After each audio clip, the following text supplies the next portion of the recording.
Headlines brought to you by Chitale बंधू।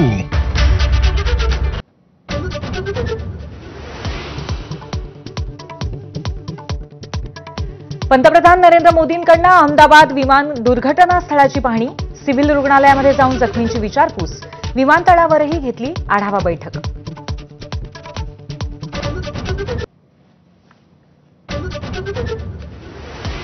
अपघात टाळता येत नसतील तर सत्तेत का आहात? खासदार संजय राऊतांचा सरकारला सवाल। पंतप्रधान, हवाई वाहतूक मंत्र्यांनी अपघाताची जबाबदारी घ्यावी, राऊतांचा हल्लाबोल।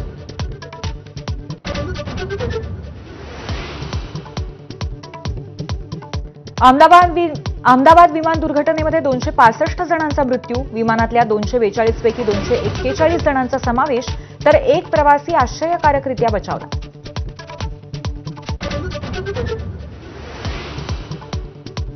विमान दुर्घटनेत महाराष्ट्रातील 10 जणांवरती काळाचा घाला। मृतांमधील मुख्य वैमानिक सुमित सबरवाल मुंबईचा, तर पनवेलमधली मैथिली पाटील, डोंबिवलीची रोशनी सोनघरे, अपर्णा महाडिक, दीपक पाठक यांचाही अपघातात मृत्यू। विमान अपघातातल्या मृतांच्या वारसांना टाटा समूहाकडून 1 कोटी रुपयांची मदत, जखमींचा उपचाराचा खर्चही टाटा समूहच करणार, डॉक्टरांचं हॉस्टेलही नव्याने बांधून देणार।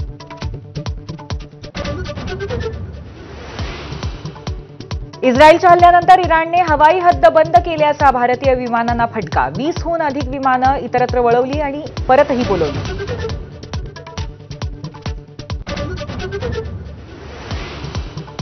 इस्रायलचा इराणच्या आण्विक ठिकाणांवरती हल्ले, लष्करी तळही लक्ष, इस्रायलच्या इराणवरील हल्ल्यानंतर कच्च्या तेलाच्या किमती वाढल्या।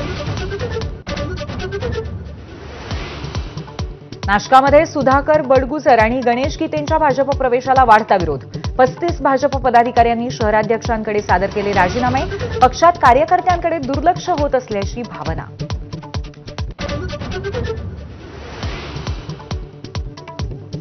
आमदार बच्चू कडूंच्या अन्नत्याग आंदोलनाचा 6वा दिवस, प्रकृती खालावली, सरकार मागण्यांची दखल न घेत असल्यामुळे कार्यकर्ते आक्रमक, संध्याकाळी बावनकुळे यांना भेटून चर्चा करणार।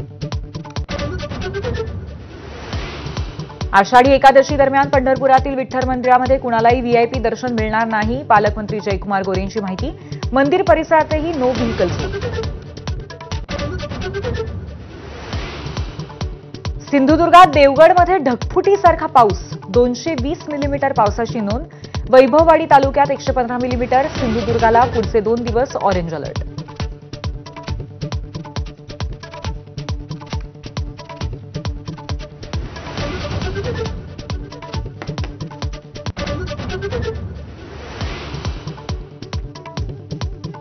नमस्कार, मी पूर्वी भावे, दुपारच्या बातम्यांमध्ये आपलं स्वागत। अपघातग्रस्त विमान आणि त्याचबरोबर या विमान अपघाताच्या अनुषंगाने आपण सुरुवातीला महत्त्वाच्या घडामोडींचा वेगवान आढावा घेऊयात।